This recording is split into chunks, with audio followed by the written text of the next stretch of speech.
What's up guys, another video in the series where I go over every single character and the change they did to them in Season 2 of Guilty Strive. Today we're doing the biggest boy of them all, Mr. Pot himself, Potemkin Busterino. Man, I'm not a pot player. He's not really a character I think is, he's not my kind of character, even though I like to play grapplers from time to time. So I rely on you guys in the comments. If you're watching this video and you've heard something or seen something that you feel like is important, but I don't mention in this video, do everybody else that's watching the video a favor and just like comment a bit below. I don't think you can link stuff in YouTube comments, but like, you know, at least talk about it, because I'm not a pub player, but I'll do my best to talk about the changes. And of course I've played a lot against Potemkins, so I can come with that perspective. But yeah, let's get into it. Let's start with the balanced intentions. Garuda Impact is now easier to follow up when near the corner, even on aerial hit, making punishing the opponent's backdash more rewarding. Garuda is that is the Garuda, right? That is what we're talking about here. That is this boy. What is it? Is it this move? This move? What is the...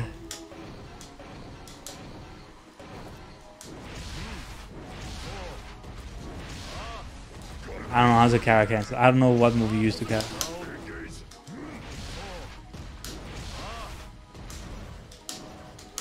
Less that's harder than I thought it would be. Fair enough. But then now Messi used to follow up in the corner. So basically, if someone... Can we make the... let's see what happens. Let's try to make the Sato after block, backdash. Then we set Sato to block. Just to see how much shit I'm in. So he does that.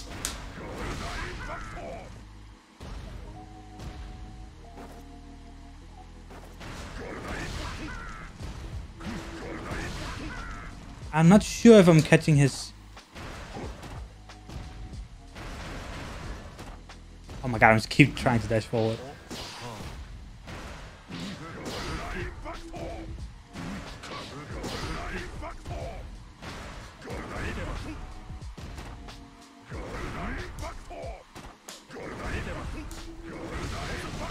Okay, so that's what happens. Oh! Oh, fuck. Oh.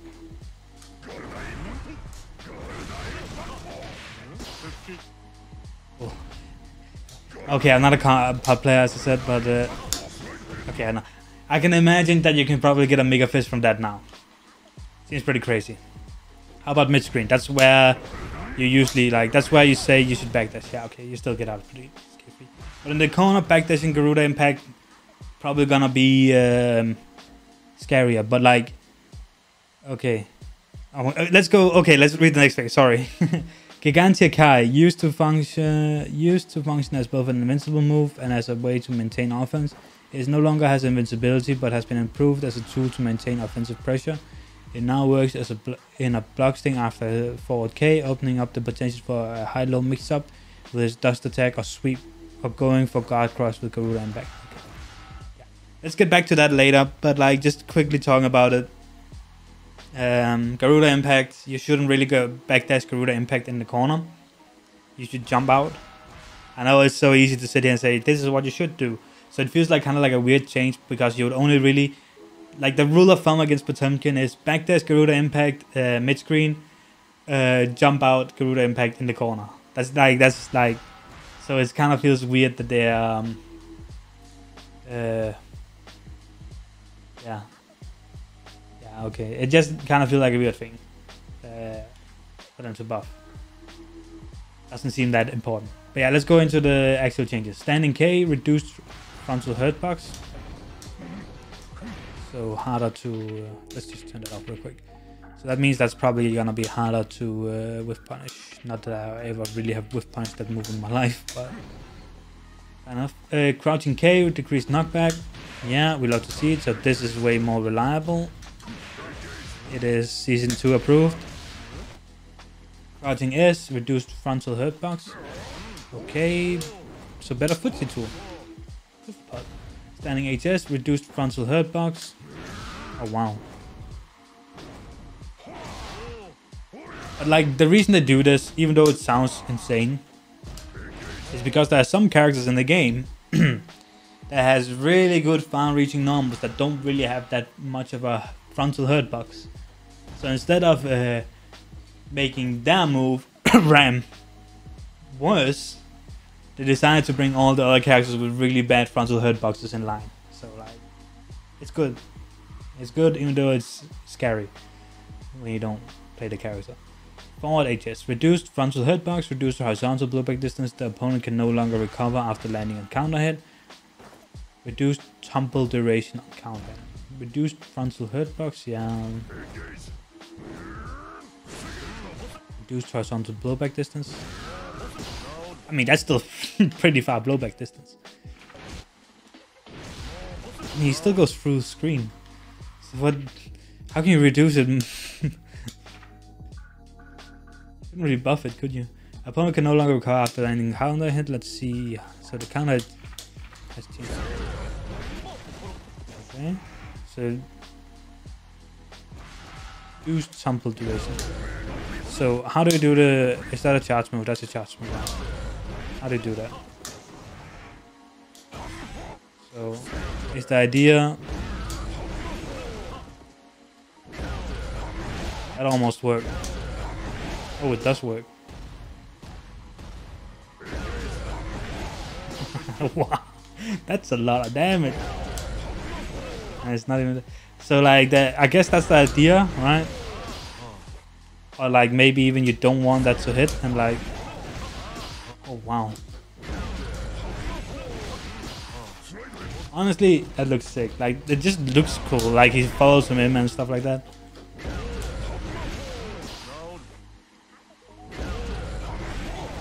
Like if you delay it, it just seems. How do you do a puck buster? So it is like that. Okay.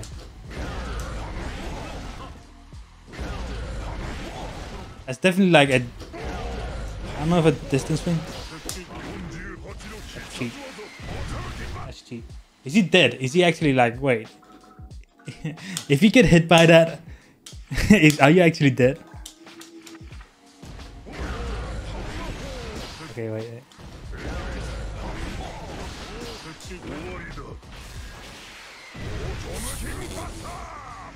Okay, dude. Fair enough. A lot of fun things. Jumping P, jumping K, now allows your opponent, yeah, like a real character. Putt Buster, reduced frontal hurt box. Interesting. Okay, fair enough. Mega Fist forward, reduced damage. Oh, let's turn off the counter. That seems like way less though. Like, I don't really have the numbers, but that seems like... I keep trying to dash forward. That seems like way less than before, but fair enough. I kinda... Sorry to you pod players, but like a lot of you pod players like to spam that move, and like a lot of pod players that maybe aren't as comfortable with all the pod's tools yet used to usually default back to the Mega Fist.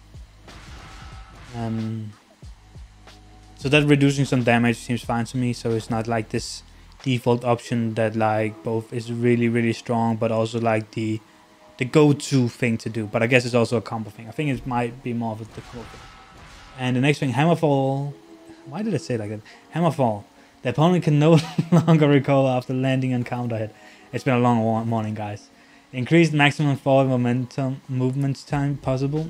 Increased, yeah, can no longer recover after landing on counter hit. Okay, so now that is Hammerfall. What I was doing before, right? That is the Hammerfall. Yeah, that is the Hammerfall thing. Now on counter hit, if you burst for some reason. Okay, that seems. Because like usually like what you do if you're not as practiced is you would put out like a long reaching move. You get counter hit, and now if you get counter hit, that messes you up. Fair enough. FDB, reduced base damage scaling, now depletes less risk level. Reduced combo blowback scaling, now causes wall break value gain. Now causes less wall break value gain. Okay. So what's that move? Okay. Oh my god. Why am I doing that? It's just that. Reduced base damage scaling. Now depletes less risk with this combo. Okay. Basically, if you accidentally hit them with it, because I don't think it's a move you want them to get hit by, maybe you want the plus range on block. But basically, if you accidentally hit them, it doesn't feel like Pot gets punished for it. I guess that's the thing there. Now it comes to Gorilla Impact. Decreased damage, removed wall bounce effect, added tumble effect. Okay. Wait, so what they made it sound like a buff is actually like a really big nerf. How do you... I forgot how I did it again. How the fuck? Sorry for trying. Okay. Yeah, that just sounds like a nerf now when I read it like that. Gigantakai. Projectile now appears even if the strike hit lands. Damage and blowback adjusted in line with this change. Removed invincibility, increased duration of tension and penalty. Reduced attack startup, reduced recovery, expanded hitbox of the strike hit. No longer gains tension when the strike hit lands. No longer triggers wall break when the strike hit lands. The projectile now decelerates when close to the corner. Okay. Okay. So we agree that that's the Aegis reflector, right?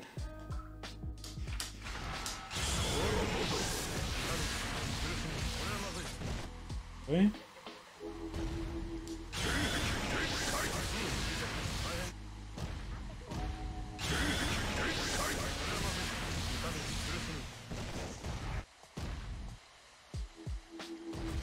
And then slower in the corner.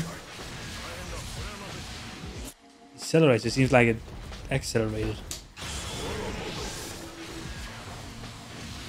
Still seems pretty fast.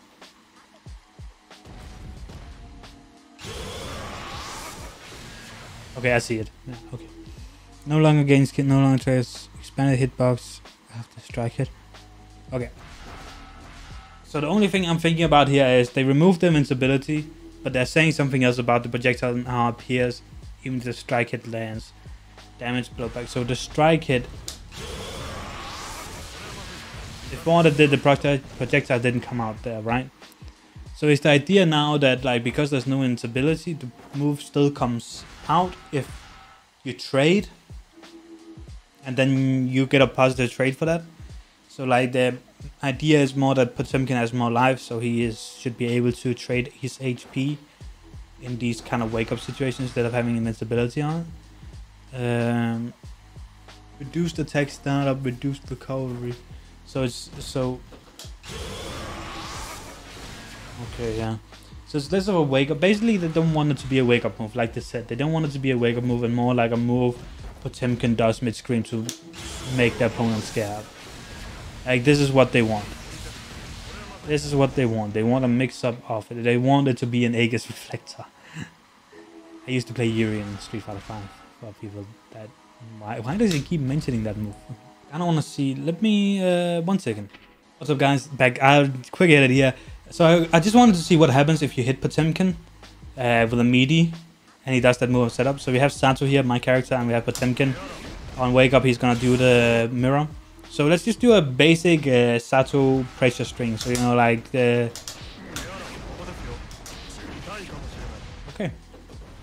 You all saw the reversal coming out. Yeah. Potemkin doesn't have wake up options anymore.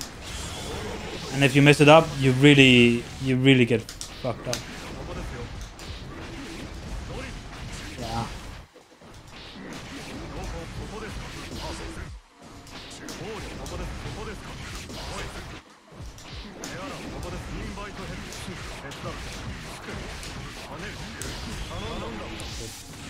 Hit that mistype, but like, okay. So yeah, that's not a wake up option at all now. That's a pretty big nerf in my opinion. makes it harder to play Potemkin. What do you guys think? You rather want it as a wake up move, or do you want it to be like this pressure move mid screen, like you want it to be now? I feel like Potemkin, like we showed some stuff in the start, we're like, damn, that's kind of cheap, and like, man, Potemkin got some cool stuff here, but it feels like, well, I feel like he got nerfed. I feel like there's at least a different game plan here, and I feel like the game plan Potemkin has had up until this point is going to be very, very ineffective, and I think Potemkin players have to adapt a bit to make, because it seems like they want him more to be this like standing powerhouse with like long-reaching buttons, and like he fishes for counter hits, and if he gets the counter hits, he gets to like if it's the right moves he gets counter hit with, he can do a lot of like scary stuff instead of this Garuda impact. Garuda impact seems like it's just not the same move anymore. But let me know what you guys think, Potemkin players. Am I wrong in what I'm saying? Am I right, but you aren't that gloom about it? Or am I right and this seems like something that really killed the character? But that's it for this episode. On to the next character.